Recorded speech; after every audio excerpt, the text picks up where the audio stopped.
নমস্কার বন্ধুরা, বুলবুলের রান্নাঘরে আপনাদের সবাইকে অনেক স্বাগত।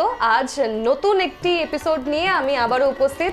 আমাদের আজকের এপিসোডের রাঁধুনি এই মুহূর্তে আমার সঙ্গে উপস্থিত এবং আমি প্রথমেই পরিচয় করিয়ে দিতে চাই। আমাদের সঙ্গে রয়েছেন শর্মিলা দি, শর্মিলা পল। নমস্কার, অনেক স্বাগত আমাদের অনুষ্ঠানে আসার জন্য, আপনাকে অনেক ধন্যবাদ। এবং যেহেতু আমরা কথা বলছিলাম এবং আপনি যেমনভাবে বলছিলেন যে শুধুমাত্র বাড়ির কাজ না, রান্নার প্রতি ইন্টারেস্ট রয়েছেই, তাই আমাদের অনুষ্ঠানে আপনি এসেছেন। এবং তাছাড়াও কিন্তু আপনি গান করেন, আপনার স্কুল রয়েছে, আপনি লেখেন, আপনি কবিতা আবৃত্তিও করেন, সঞ্চালনাও করেন এবং এনজিওর সাথেও জড়িত। তো অনেক কিছু আমাদের শর্মিলাদি মাল্টিটাস্কার, খুবই ট্যালেন্টেড এবং আমরা আপনাকে পেয়ে খুবই আনন্দিত। বিশেষত হোম মেকার বিশেষত এটা একটা বড় কাজ, একেবারে অনেক বড় কাজ। কারণ প্রত্যেক মহিলাদের, মেয়েদের যেভাবে ঘরটা সামলাতে হয় সেটা সবার জন্য মানে এতটা ইজি নয়, যেমনটা বাইরে থেকে দেখতে ততটা ইজি নয়। আর যেহেতু আপনি আমাদের অনুষ্ঠানে এসেছেন, তাই আমরা বেশি সময় নেব না, আমরা অনেক গল্প করব, আড্ডা দেব, আমরা গানও শুনবো, আমরা চলে যাব রান্নাঘরে। এবং আজ আপনি কি বানাচ্ছেন আমাদেরকে জানাবেন, আমরা সমস্তটাই দেখব। Stay tuned with us. এবার আমরা যাব রান্নাঘরে। আমরা চলে এসেছি বুলবুলের রান্নাঘরে। এবার আমরা রান্না করব, চুটি আড্ডাও দেব। একদম। শর্মিলা দি আমাদের সঙ্গে। আজ কি বানাচ্ছ? আজকে আমি বানাবো মুগ ডালের হালুয়া। মুগ ডালের হালুয়া, সুইট ডিশ, একদম সামথিং নিউ ফর আস। আর যা যা ইনগ্রেডিয়েন্টস রয়েছে তুমি এক এক করে যদি সবাইকে বলে দিতে বলো। মুগ ডালের হালুয়া, তাই প্রথমেই মুগ ডাল একেবারেই। কতটুকু নিয়েছো? সব 200 গ্রাম। হ্যাঁ, মুগ ডাল 200 গ্রাম। হ্যাঁ দাও, আমি দিচ্ছি, হেল্প করছি। যেহেতু সুইট ডিশ, চিনি 200 গ্রাম, চিনিও 200 গ্রাম। বেশ। দই, দুধ 200 গ্রাম, মানে 200 ml, 200 ml। হ্যাঁ 200 ml। হ্যাঁ, জলও তাই, জলও নিয়েছো। হ্যাঁ 100 এরকম আছে। আচ্ছা, তার সঙ্গে আছে তোমার বলো। হালুয়া বানানোর জন্য ঘি ঘি লাগবে। হ্যাঁ 50 গ্রামস মতো। 50 গ্রামস। হ্যাঁ, তেজপাতা, স্মেলটা সুন্দর হবে। আচ্ছা, একটু বেসন। এটা কতটুকু নিয়েছো? এটা 2 টেবিলস্পুন। ওকে ওকে ওকে। 200 গ্রামে 2 টেবিলস্পুন, ঠিক আছে। কাজু, হ্যাঁ এটা কাজু একটুখানি, আমন্ডস আছে একটুখানি, ওকে। আর কিশমিশ আছে। বেশ, এটাও একটুখানি আমরা নিয়ে নিয়েছি। ইনগ্রেডিয়েন্টস আমাদের রেডি। এবার আমরা রান্নাটা শুরু করি তাহলে। তার জন্য গ্যাসটা জ্বালাই। হ্যাঁ, গ্যাস জ্বালাও। ব্যাস। ফ্রাই প্যান লাগবে। ফ্রাই প্যানে কেন, এটা একটু ঘি তেলের রান্না তো, তো ফ্রাই প্যানে কম লাগবে। তো ঘিটা দাও এখানে। বেশ। ঘিটা প্রথমে কতটুকু নেবে দেখো। একটু ধরো, একটু হাফ চামচ ঘিতে আমি কাজু বাদামটা একটু সটে করে নেব। আচ্ছা, ওকে। এই নাও, কাজু দিলাম। স্পুন দাও।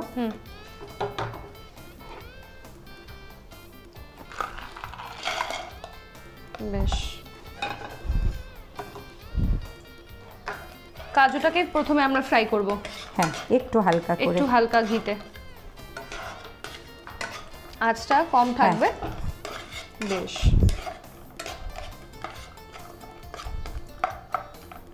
রান্নার প্রসেস তো এই যে আজকে তুমি যেটা বানাচ্ছো, এই রেসিপিটা কোথা থেকে শিখলে বলো তো? মন থেকে।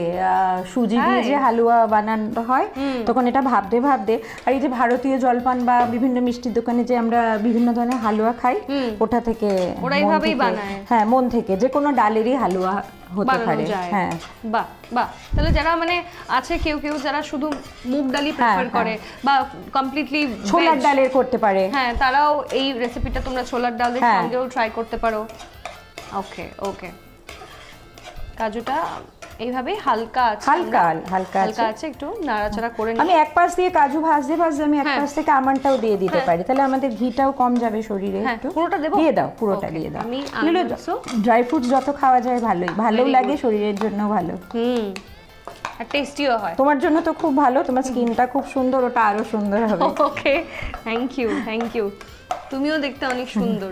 না, আচ্ছা, আমার তো 3 কাল চলে গিয়ে 1 কাল আছে। আর তুমি যেভাবে নিজেকে মেনটেন করেছো, ওইটা একদম মানে আমরা তারিফ করতেই হবে আমাদেরকে। আচ্ছা, ভাজা হয়ে গেছে। ভাজা হয়ে গেছে। ওকে, ঠিক আছে। এটা গার্নিশের জন্য আমরা ভেজে নিলাম। তো আমরা যেটা ভাজছিলাম কাজু আর আলমন্ডস, আমাদের এটা ভাজা হয়ে গেছে এবং এটা আমাদের একদম লাস্টে লাগবে যখন গার্নিশ করব। আমরা আগেই তাই এটাকে ভেজে রেখে দিচ্ছি। এখন আমাকে আবার ঘিটা দাও। ঘি দেব না, ঘি দিতে দিতে তুমি যে গল্পটা করছিলে। হ্যাঁ, তো এসে শুনলাম আমার শাশুড়ি ঢাকার, তিনি তার শাশুড়ির গল্প বলছিলেন যে আমরা ঢাকার, মানে ঢাকার যারা মহিলা তাদের রান্নার নাকি একটা আলাদা অন্যরকম সমস্ত কিছু। তো ওনাকে দেখে দেখে আমার রান্নাটা শেখা হলো, প্রথম মানে ইন্টারেস্ট আসতে শুরু করলো। আমাকে না তেজপাতা। না, তারপরে ওনার কাছে রান্না শিখতে শিখতে আমার মনে হলো কিছু রান্না পশ্চিমবঙ্গে ভালো হয় বোধহয়। পোস্ত, হ্যাঁ বুঝেছো, বিউলির ডাল, কলাইয়ের ডাল, হ্যাঁ, আমি একটু এলাচ, ছোট এলাচ ফোড়নে দিলাম। হ্যাঁ, ফোড়নে দিলে ঠিক আছে। তো সেখানে গিয়ে শুক্তো, এই যে ঠাকুর বাড়ির শুক্তো, হ্যাঁ সেগুলো কিন্তু পশ্চিমবঙ্গের লোকরাই বেশি ভালো রান্না করে। হ্যাঁ, তো বাসন্তী পোলাও, হ্যাঁ, তো এই সমস্ত জিনিসগুলো আবার আমার মারটা মনে পড়তে লাগলো, যেহেতু আমি মাকে ছেড়ে কলকাতা থেকে এসেছি, তো তখন আবার মার রান্না মনে পড়তে লাগলো। তো মা শাশুড়ি মা মিলেমিশে একাকার হয়ে গেল। আমাকে এবার মুগ ডালটা দাও। মুগ ডালটা হচ্ছে মেন ইনগ্রেডিয়েন্টস। এটা একটু শুকনো খোলায় ভেজেছি, খুব কম ভেজেছি, ভেজে এইভাবে গুঁড়ো করেছি, একেবারে হাফ গ্রাইন্ড করা হয়েছে। একদম খালি ডালটা ভেঙে নিয়েছি। আমিও দেখতে পারলাম। হালকা করে আমরা আগে এটা ভেজে রাখবো। হ্যাঁ, একটু হালকা করে বাজে, গ্যাসটা একটু কমাতো। কমাই দিই, একদম কম আছে করে দিয়েছি, একদম কম আছে ঘি। আর এর আগে আমরা ফোড়ন দিয়েছি, তাতে আমরা মুগ ডালটাকে ভাজবো। তাহলে তুমি কি সুন্দর সুন্দর গন্ধ পাচ্ছো? হ্যাঁ পাচ্ছি তো, ঘি দিয়ে ভাজা হচ্ছে। দর্শকরা কি ছবিতে গন্ধ পাবেন? আমিও বলছি, কারণ আমি কথায়ও ঢুকে গেছিলাম তোমার মধ্যে, কারণ তুমি এইখানে যা যা ইনগ্রেডিয়েন্টস দিচ্ছ, তেজপাতা, ফোড়ন, তার একটা স্মেল থাকে। আর প্রথমে আমরা ঘি ইউজ করেছি, তো ঘিয়ের আরেকটা স্মেল। এর আগে আমরা ড্রাই ফ্রুটসগুলো ভেজেছি, স্মেল তো আছেই। হাতের গুণে রান্না ভালো হয়, হয়তো কেউ এইটা দেখে করে তার রান্নাটা হয়তো তার হাতের গুণে আরো বেশি সুস্বাদু হয়ে গেল। সবার হাতের টেস্ট আলাদা আলাদা, এটা কিন্তু মানে সত্যি কথা। এবার আমাকে একটু বেসনটা দাও। বেসন দেব চামচ না, কতটুকু দেবে বলো? এটা যেহেতু 200 গ্রাম মাপে বানানো হচ্ছে, তো 200 গ্রামের মধ্যে 2 টেবিল স্পুন আমি দিয়ে দিলাম, বেসন দিয়ে দিলাম। ওকে ওকে, এটা জাস্ট একটা টাইটনেসের জন্য। এটা ওকে, কমাবো এটা? হ্যাঁ, না একটু বাড়াও, কখনো কমিয়ে বাড়িয়ে কমিয়ে বাড়িয়ে। ওই ফুল করলাম, ফুল একটু ফুল করে থাকবে না, কিছুক্ষণ ফুল আছে থাকবে। এই যে মিক্স করছি তো বেসনটার সাথে, মিক্সিং এর সময় ফুল আছে থাকাটাই বেটার। হয়ে গেছে, এবার আমরা না দুধ দেবে। হ্যাঁ, গ্যাসের আঁচটা কমানোই থাকবে। না বেশ সুন্দর, 200 ml আমরা দুধ দিয়ে দিলাম। এবার জল দাও। জল না,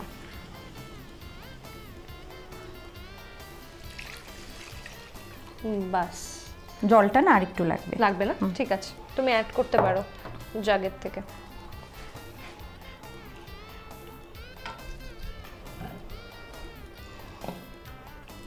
দাও, এই আন্দাজে দিচ্ছি, ধরো। হ্যাঁ, কারণ কি এটাকে টানাতে হবে না, এটাকে টানাতে হবে, তার জন্য একটু জলের পরিমাণটা বুঝিয়ে দিতে হবে। তো যারা দেখছো তোমরা পুরো রেসিপিটা, এটা ফুটে গেলে এর মধ্যে আমি চিনিটা দেব। ওকে, ততক্ষণ এটা সিদ্ধ হবে। হ্যাঁ, এটা সিদ্ধ হবে। একটু পরে গ্যাসটা একটু কমিয়ে দেব। তাহলে শর্মিলাদি বাড়ি থেকে কে আছে বলো তো? বাড়িতে আমি, আমার হাজব্যান্ড, আমার একটি ছেলে একটি মেয়ে, আর আমার ভাগ্নে। আমার ছেলে জুনিয়র ডাক্তার, সদ্য ডাক্তার হয়েছে। আচ্ছা, আর পড়াশোনা করছে পোস্ট গ্রাজুয়েশনের জন্য, চাকরিও করছে। আর মেয়ে বায়োটেকনোলজি পড়ছে, বিএসসি। ওকে, সেকেন্ড সেমিস্টারে উঠেছে। ওরা নাচ গান তবলা আঁকা সবই। Nice, very nice. আর দাদা? উনি কর্পোরেট সেক্টরে আছেন, মাল্টিন্যাশনালে, হ্যাঁ, নর্থ ইস্টের টোটাল হেড। ভীষণ ওয়ার্ক প্রেশার, দেশে বিদেশে তার ট্যুর থাকে, কিন্তু ভীষণ ভীষণ ভীষণ হেল্প করেন, ভীষণ সাপোর্টিভ, ভীষণ ভালো মনের মানুষ, যেটা বলতে কোনো রকম না, ভীষণ ঠান্ডা মাথার মানুষ। খুব জরুরি, কারণ আর সাপোর্টিভ না হলে তুমি আমি সকালে প্রথম চাটা কোনোদিন বাড়িতে বানিয়ে খাইনি। ভেরি লাকি, মানে টিল ডেট। হ্যাঁ, ওয়াও, সারাদিন সব কাজ করি, কিন্তু প্রথম চা আমি বানানো পাই আমার হাজবেন্ডের হাতের। Very nice, very nice. চিনিটা দেবো এবার। সুন্দর একটা মানে ঘনত্বটা ক্ষীরের, হয়েছে হ্যাঁ ব্যাপারটা। চিনির থেকেও একটু জল বেরোবে। হ্যাঁ, চিনিটা পুরোটাই দিলে না লাগবে, এইটুকু 200, এটা মেজারমেন্টটাই 200 এ। বেশ, ওয়াও, মানে আমি এত সুন্দর স্মেল পাচ্ছি, সামনে ক্ষীর তৈরি হলে যা হয় আর কি। আর তোমরা নিশ্চয়ই ট্রাই করো, এটা তো সামনে তো দোল আসছে, তোমরা এক্স্যাক্টলি ঠাকুরকে দিয়ে খেতে পারবে। হ্যাঁ, আর যে কোনো সময় যদি বাড়িতে লোকজনও আসছে, আমরা এই ধরনের ডিশ দিতেই পারি। হ্যাঁ, ডেজার্টে দিতেই পারা যায়। ডেজার্ট হিসেবে আমরা ব্যবহার করতে পারি। তো কম আছে, আস্তে আস্তে এটা আস্তে হবে। করতে তুমি একটা কাজ করতে পারি, একটু ঢাকা দিয়ে রাখি। হ্যাঁ, বেশ, ঢাকা দিয়ে রাখলে হয়েও যাবে। হ্যাঁ, একটু ঢাকা দিলে সেদ্ধ হবে, সেদ্ধ হতে হবে, সুবিধা হবে। হয়ে গেছে। এটা আমি সিম করে ঢাকা দিয়ে রেখেছিলাম সেদ্ধ হওয়ার জন্য। এখন মোটামুটি সেদ্ধ হয়ে এসছে। এখন ঢাকনাটা খুলে, বাহ, টিপসে ফাল্গুন চলে গেল, প্রেমের আদিক্ষেতা মাস। তুমি কটা প্রেম করলে বলো? কটা প্রেম, বড় প্রশ্ন, এটা বলা যাবে না ক্যামেরায়। কটা প্রেম, ঠিক আছে, তাহলে এটা নিয়ে আমরা বসবো গোপনে গোপনে, কানে কানে। হ্যাঁ, একটা প্রেম ভালো, অনেকগুলো প্রেম নয়, মানে আমি ওটাতেই বিশ্বাস। কিন্তু আমি জানো তো ছোটবেলায় প্রথম রবীন্দ্রনাথের প্রেমে পড়েছিলাম। বাহ, সে তো সবাই মাঝে মাঝে যে কত রকমের প্রেমে পড়ি, আকাশ বাতাস রিক্সা করে যেতে যেতে নিজের বাড়ি ছেড়ে চলে যায় দূরে, গাছপালারও প্রেমে পড়ি, ভাবনায়। অনেকটা সুন্দর একটা কালারও দেখতে পাচ্ছি আমি, যখন মানে প্রথমে দেওয়া হয়েছিল সাদা ছিল, এবার কিন্তু ক্রিম ক্রিম কালার আসছে। এটা ক্ষীরে তো ক্ষীর হয়ে যাচ্ছে, মুগ ডালের একটা হালকা কালার সেটাও আছে। আমরা ঢেকেও দিয়েছি, এইভাবে আর একটুক্ষণ সেটা কুক অল্প সময় কুক হতে দেবো আমরা। হয়ে গেছে। এটা আমি সিম করে ঢাকা দিয়ে রেখেছিলাম সেদ্ধ হওয়ার জন্য। এখন মোটামুটি সেদ্ধ হয়ে এসছে। এখন ঢাকনাটা খুলে কাজু কিশমিশ, আচ্ছা, আমন্ড এগুলো দেবো। ওকে ওকে, ঠিক আছে, দিয়ে দাও। যেটা আমরা একসাথে দিয়ে দিলাম। হ্যাঁ, একসাথেই দেওয়া যায়, আমরা আগেই ফ্রাই করে রেখেছিলাম। হ্যাঁ, কিশমিশ দিচ্ছি। একটা কথা বলি, যে কোনো মিষ্টি জিনিস রান্নায় আমি ভুলে গেছি দিতে, আপনারা চাইলে পিঞ্চ অফ সল্ট দেবেন সব সময়। আচ্ছা, একদম একটু দিলে খেতে টেস্ট বার। হ্যাঁ, আমি কি দিয়ে দেবো? দিয়ে দাও, পুরোটা দিয়ে দিচ্ছি। হ্যাঁ, তোমার হাতের গুণে এটা আরো ভালো হয়ে যাবে। আমি তো একটুখানি হেল্প করলাম, কিন্তু তুমি এত সময় ধরে এত ধৈর্য সহকারে বানিয়েছো জিনিসটা, দেখতেও খুব টেস্টি লাগছে। গ্যাসটা কি বন্ধ হয়ে গেছে? না, গ্যাস বাড়িয়ে দাও। বাড়িয়ে দেবো? ফুল। আমাদের রান্না প্রায় শেষের দিকে, চলো। কারণ এটাকে বাড়িয়ে এখন অফ করে দিয়ে 5 মিনিট আমাকে স্ট্যান্ডিং টাইম একটা দিতে হবে, একটু ঠান্ডা হতে, একটু টেনে গেলে আরো নিজে নিজে। কারণ পিঠে, ক্ষীর বা এই ধরনের ডেজার্ট ঠান্ডা হওয়ার পরে খেতে আসল টেস্টটা আসে, তাই না? এখন আমি বন্ধ করে দিচ্ছি গ্যাসটা। এক্স্যাক্টলি। তারপরে একটু পরে এটা সার্ভিং করব আমরা। বেশ, আমাদের রান্না এখন পর্যন্ত এখানেই শেষ করছি। আমরা আবার ফিরে আসবো, টেস্টিং এ যাব, সার্ভিং হবে, তোমাদেরকে দেখাবো। Stay tune with us. বুলবুলের রান্নাঘরে এতক্ষণ আমরা রান্না করলাম, চুটি আড্ডাও দিলাম আমাদের শর্মিলাদির সঙ্গে। এবার কিন্তু টেস্টিং এর পালা। এই সুইট ডিশটা এবার ট্রাই করব আমি। একটুখানি দাও দেখে, এক্সাইটেড আমি, কারণ দেখছিলাম তো গন্ধে মানে মনটা না মোমো করছিল যে কখন টেস্ট করব। আর আমি মিষ্টি খেতেও ভালোবাসি।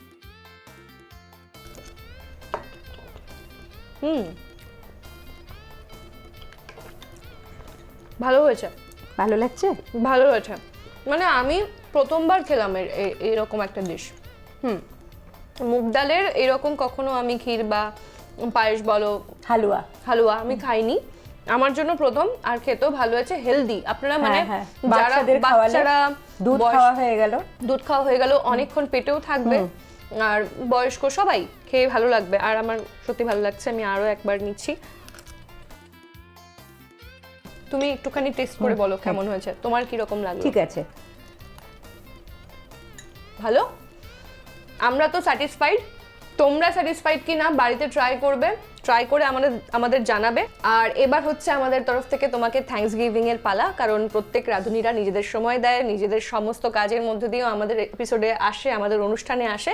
আমরা পরবর্তী অধ্যায়ে যাচ্ছি, থাকবেন আমাদের সঙ্গে। প্রত্যেকবারের মতো এবারও আমরা আমাদের এপিসোডের একেবারে শেষ পর্যায়ে এসে পড়েছি এবং এবার তোমাকে থ্যাঙ্কস গিভিং এর পালা বুলবুলের রান্নাঘরের তরফ থেকে। কয়েকটা ছোট ছোট গিফট রয়েছে তোমার জন্য। প্রথমেই আমি তোমাকে দিতে চাই কলকাতা এবং গুয়াহাটির তরফ থেকে রত্নকুবের জেমস অ্যান্ড জুয়েলার্সের এবং প্রসিদ্ধ জ্যোতিষ কেরোয়াং এর তরফ থেকে একটি মেডেল পরিয়ে দেবো আমি তোমাকে। গিফট পেতে ভীষণ ভালো লাগে। ভালো লাগে, হ্যাঁ, কেন না, তুমি এত কষ্ট করেছো। এটার মধ্যে একটা স্পেশালিটি কি জানো তো, একটা মুক্ত রয়েছে, ঠিক আছে, আর এদিকে আমাদের লোগো। আচ্ছা,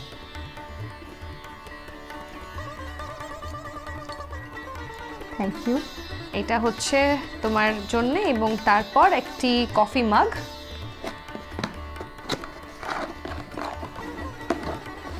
যেখানেও বুলবুলের রান্নাঘর লেখা। খুব সুন্দর। তুমি যখন মনে পড়বে ফ্রি থাকো, চা খাবে, কফি খাবে, আমাদেরকে মনে রাখার জন্য একদম এই কফিটা, এই কফি মগটা। একটি কিউট ব্যাগ তোমার জন্য, বাহ, একটুখানি বাইরে বেরোলে হ্যাঁ তখন নিয়ে যেতে পারবে। মোবাইল, হ্যাঁ মোবাইল, একদম অল্প পয়সা, টাকা পয়সা তোমার জন্য। একটি কমফোর্টার, বাহ বাহ, যেটা তোমার রেস্টের জন্য, যখন তুমি মানে রেস্ট করবে দিন শেষে, তখন এটা নিয়েও ইউজ করো, আমাদের ভালো লাগবে। দিন শেষেও মনে থাকবার ব্যবস্থা। একেবারেই, যেন আবারও আসো আমাদের অনুষ্ঠানে। আসবো। আমাদের একেবারে শেষ অধ্যায়ে আমরা চলে এসেছি। তোমার এক্সপিরিয়েন্স কেমন বুলবুলের রান্নাঘরে? কিছুটা সময় তোমার সাথে কাটালাম, ভীষণ ভালো লাগলো। ধন্যবাদ।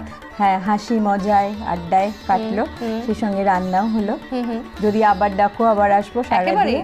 আর আমার পিছন থেকে যারা কাজ করলেন, আমাদের ডাইরেক্টর থ্যাঙ্কস, আর আমাদের ক্যামেরাম্যান তাকেও ধন্যবাদ, আর রান্নায় যারা যারা সহযোগিতা করেছেন পেছন দিক থেকে প্রত্যেককে আমার আন্তরিক শুভেচ্ছা, ভালোবাসা, ধন্যবাদ। এবং সবাই আসবেন, রান্না করবেন। আমার যে অভিজ্ঞতা হলো আপনারাও এই অভিজ্ঞতাটা নিয়ে যাবেন, নিশ্চয়ই খুব মিষ্টি লাগবে। একেবারে তুমি যেমনটা বললে যে শুধুমাত্র আমরাই না, আমাদের যারা ব্যাক ক্যামেরা যারা থাকে, আমাদের ডিরেক্টর, আমাদের অ্যাসিস্ট্যান্টস, আমাদের ক্যামেরাম্যান দাদা, সবাই এতটা সময়, সবাই নিজের থেকে বেস্ট দিয়ে আমরা কাজটা করি। তার জন্য তুমি এই থ্যাঙ্কসটা দিলে, তোমাকেও ধন্যবাদ। এবং তোমরাও যদি আমাদের অনুষ্ঠানে আসতে চাও, তোমরা নিশ্চয়ই আসতে পারো। We welcome everyone. আর তার জন্য নিচে নাম্বার রয়েছে এবং তার সঙ্গে ইমেল আইডিও রয়েছে। তোমরা নিজেদের নাম নথিভুক্ত করো, আমাদের অনুষ্ঠানে এসো এবং তোমাদের রান্না সবার মধ্যে ছড়িয়ে দাও। বুলবুলের রান্নাঘর সমস্ত সোশ্যাল মিডিয়ায় রয়েছে, ফেসবুক, ইনস্টাগ্রাম, তার পাশাপাশি ইউটিউব, আমরা রয়েছি প্রত্যেক জায়গাতেই। তুমিও যাবে, আমাদের চ্যানেল লাইক করবে, ফলো করবে, সাবস্ক্রাইব করবে। এবং তার সঙ্গে আমরা প্রত্যেক দিন না হলেও আমরা কয়েকটা রান্নার টিপস দিই, বা কী করে দৈনন্দিন আমরা নিজেদের রান্নাঘরকে সাজিয়ে গুছিয়ে রাখতে পারি, বিভিন্ন টিপস আমরা দিই। তোমরাও দেখো, নিজেদের লাইফে অ্যাপ্লাই করো, ভালো লাগে কি না আমাদেরকে জানাবে কমেন্ট সেকশনে, শেয়ারও করবে। আপনারা এতক্ষণ দেখলেন আমাদের অনুষ্ঠান, কেমন লাগলো জানাবেন এবং পরবর্তী অনুষ্ঠানের জন্য চোখ রাখবেন বুলবুলের রান্নাঘরের পর্দায়। ধন্যবাদ।